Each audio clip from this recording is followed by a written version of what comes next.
Dealing with loss and grief and bereavement can be very traumatizing.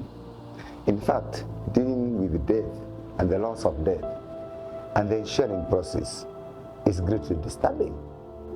I, as a person, must admit that I have personally lost several people through death, including my own loving parents and certainly several relatives, friends, neighbors, acquaintances. And death is certainly an unfortunate encounter, and certainly not the best of them. At least it's not what you expect.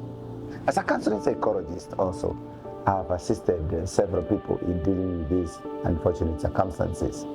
And there are 10 ways that I have found very important that work with a number of people, while others are really making attempts to go through the loss, and they have adopted perhaps different mechanisms. So it's important to allow you to go with what works best for you. It is important for you to allow yourself to grieve. So give yourself time and permission to experience and express your grief. And this can be done in a variety of ways, like taking a break, crying, if it can give you relief. And you can also explore and express the emotions that you want to express as part of the grief, regardless of what it looks like. So it doesn't have to be good for you, and it doesn't have to be good for others. And this allows you to express yourself in the way you would like. Support and help services are very important, and they come from relatives, they come from friends, they come from colleagues, they come from neighbors, organizations, and communities, and others during and after the loss. And that is very, very important. That is because the process of adapting and adjusting to a world without a loved one takes time. Additionally, the process is gradual, so you need all the positive and appropriate assistance that you can get from various people. Grieving is a loss. Grieving is a process and not an event. So learn the process of bereavement and grieving, and that it takes time, so you can adapt along as you go on to a variety of situations and in obviously different circumstances. Indeed, it is true that you are dealing with the loss of someone who was dear to you.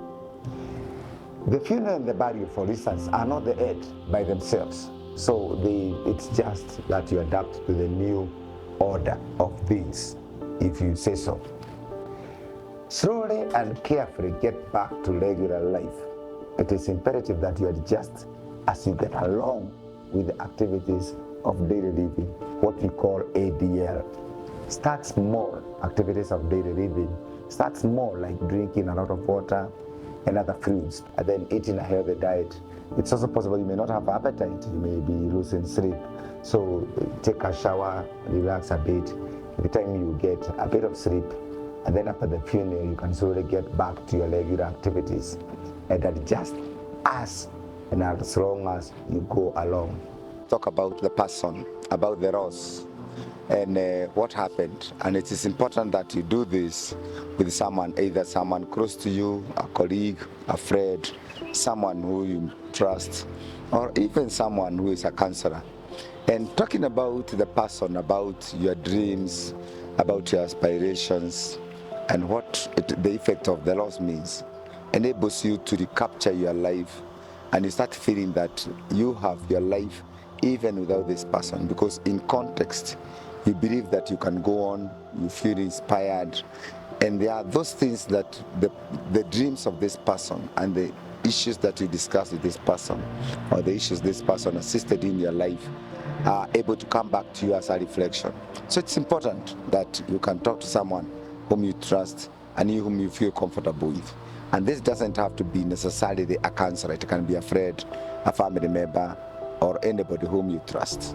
Closure is very crucial and can greatly assist you with dealing with the loss and in such grievous process and circumstances.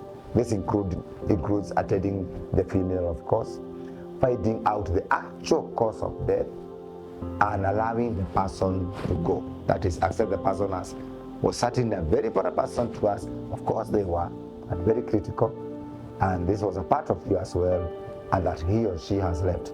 But it is important also for us with closure to allow the person to go. because the person has left us. So it's good for you to know the circumstances and hopefully accept them. Death is not a war that you want to fight, nor can you win. So if you don't have to fight it. You don't have. It's good you fight a few thoughts, the dreams, a lot of them, of course, and the feelings about the death, and you definitely miss the person. But that missing will not disappear. You will not forget, as people tend to say. Instead, you get along the path of life and living without the person. So that's why you don't say that you live a normal life. You don't get to a regular life. You get to the new way of life. It's not normal. It's not regular. Then, with that new life, you need to cope with the new situation and circumstances. And that's why we say that, contrary to common belief, this is not something very fast that will go on. It takes time. You don't forget the person, and it takes you time to live alone without the person. And then indeed the process is much longer for someone who was very close to you, and depending on how close they were with you, like a relative or a family member or a friend or a child or even a colleague or a neighbor. It really depends, because it's not true that one person is close to you than another. It really depends on the relationship. And that's why sometimes if it is overwhelming, you can seek help in form of counseling. Help seeking is a strength, as anyone can be overwhelmed by life circumstances.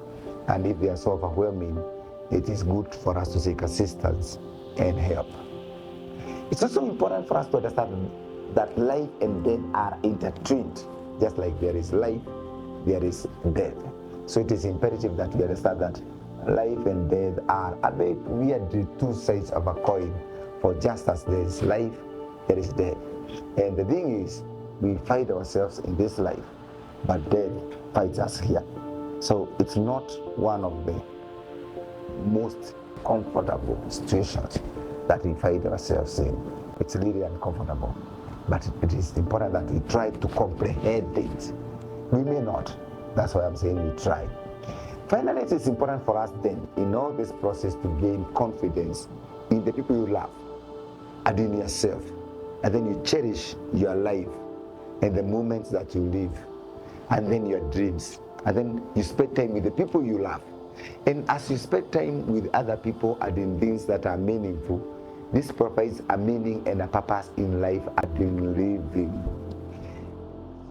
Life blossoms like a flower, beautiful like a rose, very beautiful indeed. But it also has challenges, just like it has its happiness and contentment and fulfillment.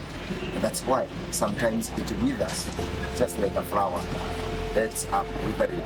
And this is where we all end. Life has a beginning and an end. And in so many aspects, the beginning of life also has an unfortunate incident in it.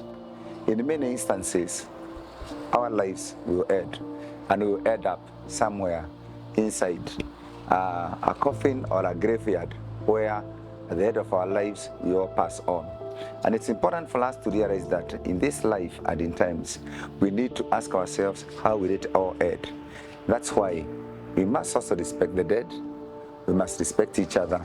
We must have a respect for life, and hopefully know that one day life may not be as it was, and that it will have an end.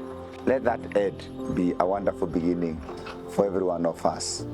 And let us have hope and look up to life with hope and with confidence.